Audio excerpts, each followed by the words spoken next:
लुधियाना के सुनील और उसकी बीवी रीटा एक अच्छे और संपन्न परिवार से ताल्लुक रखते थे। एक दिन रीटा की भाभी उसके घर आती है। रीटा, तुझे तो पता है तेरा भाई कुछ नहीं करता, ऊपर से 2 बच्चों की जिम्मेदारी, बेटी भी बड़ी हो गई है। तू तो बुआ है, कुछ मदद कर सकती है तो कर देना। कहाँ पैसे हैं भाभी, बस समझ लो किसी तरह हम लोग भी दिन काट रहे हैं। 2 ही तो कार है और मेरी बेटी भी बड़ी हो रही है। अब उसके लिए कार लेनी है तो 10 लाख का खर्चा तो लग ही जाएगा। तभी वहाँ सुनील आ जाता है। अरे शशि, क्या है, तू हमेशा पैसों के लिए परेशान क्यों रहती है? वैसे क्या जरूरत थी बेटी की शादी इतने बड़े घर में तय करने की? अरे पैसे नहीं थे तो ऐसे ही कर दी थी कहीं शादी। इतने बड़े होटल में क्यों कर रही है शादी? लेकिन यहाँ तो मामला शादी का है, डेट तय है। दरअसल तेरे भतीजे के पीएफ के पैसे आने हैं, पर उसमें देर हो रही है। जैसे ही पैसे आ जाएंगे मैं तेरे अकाउंट में डलवा दूंगी। ठीक है, हम लोग सोचकर बताएंगे। तभी वहाँ भतीजा आ जाता है। फूफा जी, आप लोग ही मदद कर सकते हैं, वरना तो कैसे काम होगा समझ में ही नहीं आ रहा। मैं वादा करता हूँ जैसे ही पैसे आ जाएंगे मैं आप लोगों को वापस कर दूंगा। हाँ भाई, ठीक है। अब देख भाई, हमारे लड़के तो सारा दिन घर पर पड़े रहते हैं, ना कमाते हैं ना कुछ कमाने की इच्छा रखता है। लेकिन चल, ये ले, कितने पैसे चाहिए? जी 4 लाख रुपए। ठीक है, लेकिन पैसे ध्यान से वक्त पर वापस लौटा देना। सुनील मुसीबत के वक्त बीवी के भतीजे की मदद तो कर देता है, लेकिन उन लोगों के जाने के बाद देख ले रीटा, तेरे मायके वालों ने मांगा तो दे दिया, वरना इन लोगों का मुझे कोई भरोसा नहीं है। अरे क्यों भरोसा नहीं है? इससे पहले तो कभी इन लोगों ने आपसे मदद भी नहीं ली। हाँ, ली तो नहीं, लेकिन पैसे की किल्लत ही रहती है ना इन लोगों के पास।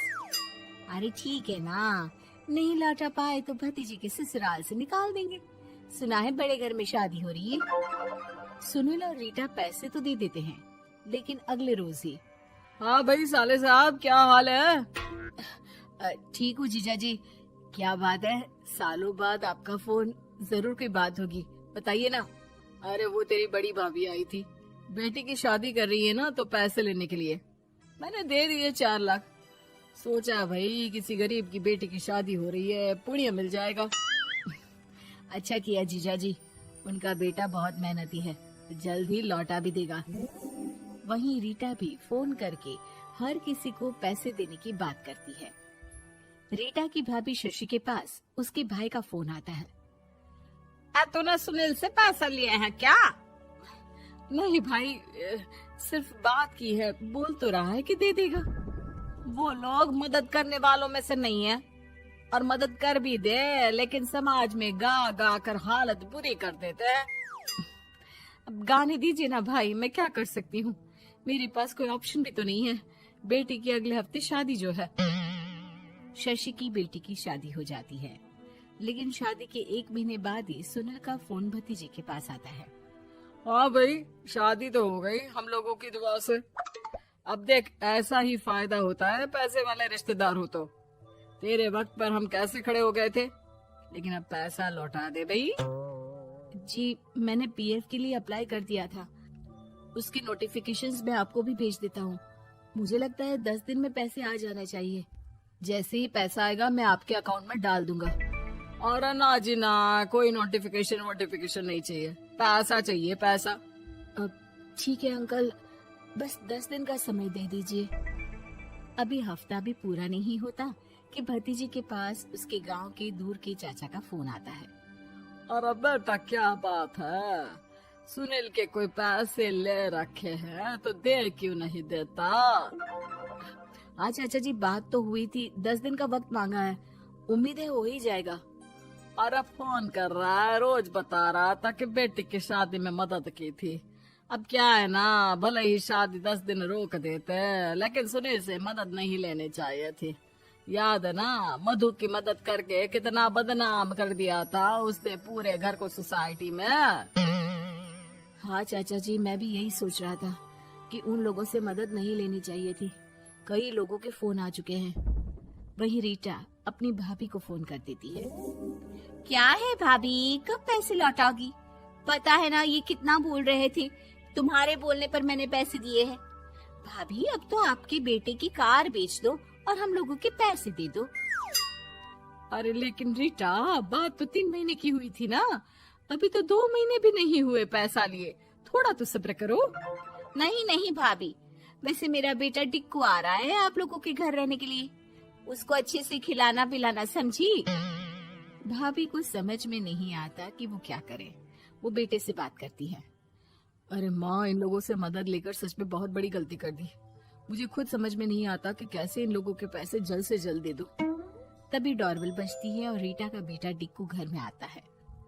आओ बेटा, मामी के घर पहली बार आए हो रहने? आप पापा बोल रहे थे कि आप लोग पैसे का ब्याज तो दे नहीं पाओगे, तो तब तक मैं यहीं रह लूं। और हाँ, मैं एसी के बिना नहीं सो पाता। आप लोग अपना देख लेना और पैसे जल्दी लौटा देना, क्योंकि मैं थोड़ा जल्दी जाना चाहता हूँ। रीटा का फोन शशि के पास आता है। भाभी, पैसे कब तक दोगे? बेटी की विदाई के बाद शशि के घर का माहौल बिल्कुल बदल जाता है। वो हर वक्त बेटे से उसके पीएफ के पैसे पूछती, और पीएफ यानी कि सरकारी काम आजकल में पूरा 1 महीना और बीत जाता है। भाभी, मैं और ये अमेरिका जा रहे हैं, घूमने के लिए पैसों की बहुत जरूरत है।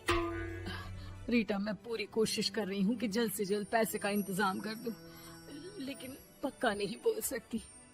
तभी सुनील का फोन भतीजे के पास आता है। देख माना 3 महीने की बात हुई थी पैसे लौटाने के लिए, लेकिन अभी मुझे पैसों की काफी जरूरत है। मैं अमेरिका जा रहा हूँ, तो पैसे मैंने किसी से ब्याज में पकड़ लिए हैं। तू हर महीने 4 लाख का 20,000 ब्याज डाल देना मेरे अकाउंट में। सुनील फोन रख देता है, लेकिन भतीजा काफी परेशान हो जाता है। वो ऑफिस से शाम को घर आता है कि माँ पूछती है, क्या हुआ बेटा? बेटा माँ को सारी बात बता देता है। माँ भगवान के सामने हाथ जोड़कर खड़ी हो जाती है और रोने लगती है कि तभी बेटे का मोबाइल पर मैसेज बजता है। माँ, पीएफ के पैसे आ गए। और वो ऑनलाइन ही सुनील के पैसे वापस कर देता है। भला हो भगवान का। लेकिन आज एक बात तो समझ में आ गई, मदद हमेशा उन लोगों से लो जो मदद के बदले आपसे मदद में दी गई रकम ही वापस लें, ना कि समाज में आपकी इज्जत।